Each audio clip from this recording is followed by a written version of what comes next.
Akhlak kepada manusia melibatkan pemahaman tentang etika dan moral yang mengatur perilaku individu dalam masyarakat. Akhlak berasal dari bahasa Arab yang merujuk pada karakter atau sikap seseorang. Akhlak adalah seperangkat nilai dan norma yang membimbing tindakan seseorang berfokus pada kebaikan dan keadilan. Akhlak juga dapat bersumber dari agama, budaya, dan filosofi kehidupan. Dalam banyak tradisi, akhlak diajarkan melalui teks suci, teladan para nabi, atau pemikir terkenal. Tujuan utama akhlak yaitu adalah untuk menciptakan masyarakat yang harmoni, mengurangi konflik, dan meningkatkan kualitas hidup melalui interaksi yang saling menghormati.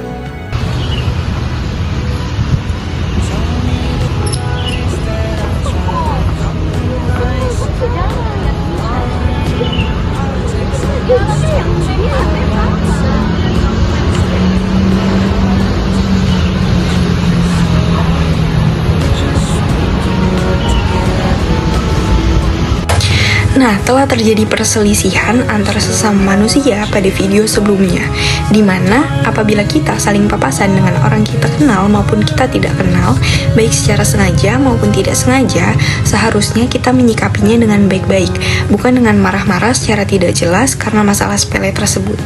Baik, saya akan menjelaskan tentang perselisihan antar sesama manusia. Perselisihan antar sesama manusia adalah hal yang mungkin terjadi dalam kehidupan sehari-hari, di mana dapat disebabkan oleh masalah sepele yang sekiranya dapat diselesaikan dengan mudah, tetapi malah diperbesar sehingga terjadinya perselisihan, percekcokan hingga menimbulkan putusnya hubungan silaturahmi yang baik. Islam mengajarkan untuk tetap bersikap baik dan tidak berbuat kata kasar meskipun sedang berselisih. Kita harus berbicara dengan sopan, juga menggunakan kata-kata yang baik dan penuh rasa hormat. Berkomunikasi sesuai dengan prinsip dalam Al-Quran. Perselisihan yang tidak diselesaikan dapat merusak hubungan antar individu atau kelompok dan lingkungan yang penuh konflik dan menciptakan ketegangan dan ketidaknyamanan di dalam masyarakat. Islam mendorong dialog sebagai cara untuk menyelesaikan perselisihan. Musyawarah dapat membantu mencapai kesepakatan. Allah Subhanahu wa Ta'ala memerintahkan umatnya untuk saling memaafkan, seperti dalam surah An-Nur ayat 22 yang mengajak untuk memaafkan dan berlapang dada. Mencegah suatu perselisihan dapat kita lakukan dengan membangun hubungan yang solid dan saling menghargai dan mengurangi kemungkinan perselisihan, dan berusaha memahami sudut pandang orang lain dan bersikap empati dapat mencegah konflik.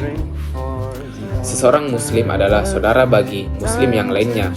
Ia tidak menzaliminya dan tidak membiarkannya dan tidak merendahkannya. Hadis riwayat Muslim. Ini menekankan pentingnya menjaga hubungan baik meskipun ada perbedaan.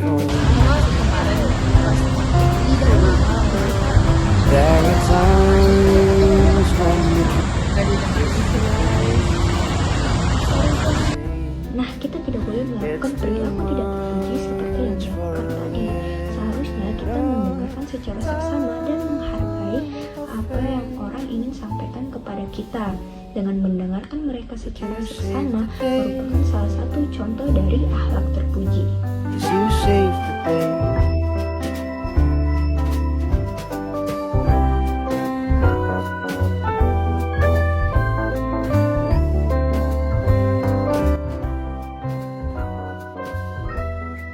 Menghargai dan mendengarkan orang yang berbicara adalah nilai penting dalam Islam yang mendukung akhlak baik dan hubungan sosial yang harmonis. Dengan menghargai sesama manusia ataupun sesama muslim dapat mencerminkan akhlak yang baik.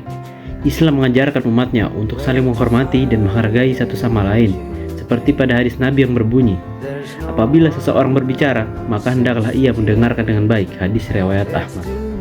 Tindakan menghargai satu sama lain dapat memperkuat hubungan antar sesama untuk menciptakan hubungan silaturahmi yang harmonis. Dengan mendengarkan apa yang disampaikan oleh orang-orang dengan cara yang seksama, kita menunjukkan rasa hormat dan perhatian terhadap apa yang disampaikan oleh orang lain. Memberikan perhatian penuh saat mendengarkan, menunjukkan rasa empati dan penghargaan terhadap pandangan orang lain. Ketika seseorang merasa didengar dan dihargai, mereka akan lebih percaya untuk berbagi pandangan dan perasaan. Dalam Islam, memotong pembicaraan orang lain dianggap tidak sopan.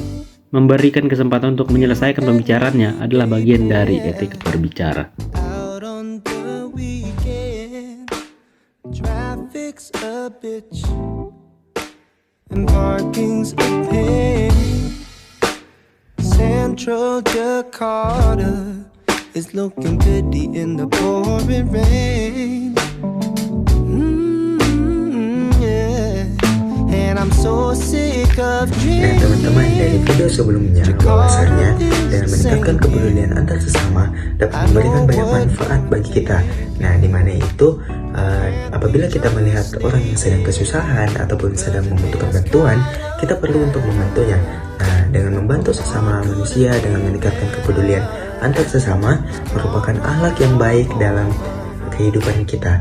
Maka dari itu, apabila kita melihat orang yang sedang kesusahan, maka dari itu kita sangatlah berusaha untuk dapat membantu orang tersebut. Sikap tolong menolong sebagai sikap saling membantu, saling memiliki, dan saling membutuhkan antar sesama manusia, terutama bagi kita sebagai umat muslim yang dimana kita ini harus begitu peduli terhadap lingkungan sekitar kita dan apapun yang terjadi di bagian-bagian lingkungan kita, terutama dengan sesama umat muslim juga kita harus saling membantu dan saling peduli.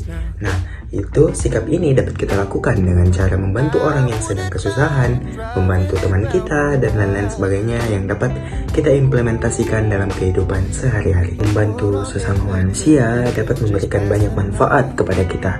Nah dimana banyak manfaat ini itu seperti meningkatkan rasa syukur, meningkatkan rasa bahagia kita. Yang ketiga itu meningkatkan rasa kepedulian dan kepekaan terhadap lingkungan sekitar dan terhadap manusia yang ada di sekitar kita. Terus itu menumbuhkan rasa persaudaraan, menciptakan persatuan, menumbuhkan kebaikan antar sesama, dan masih banyak manfaat lagi yang dapat kita peroleh dalam kehidupan kita sendiri. Nah, Rasulullah Shallallahu Alaihi Wasallam pernah bersabda, siapa yang melapangkan satu kesusahan di dunia dari seseorang mukmin, nah maka Allah akan melapangkan darinya satu kesusahan di hari kiamat nanti. Nah, dalam surah Al-Hujurat ayat 10 berbunyi bahwa sesungguhnya kaum mukmin itu bersaudara, maka damaikanlah antara kedua saudaramu dan bertakwalah kepada Allah agar kamu mendapatkan rahmat.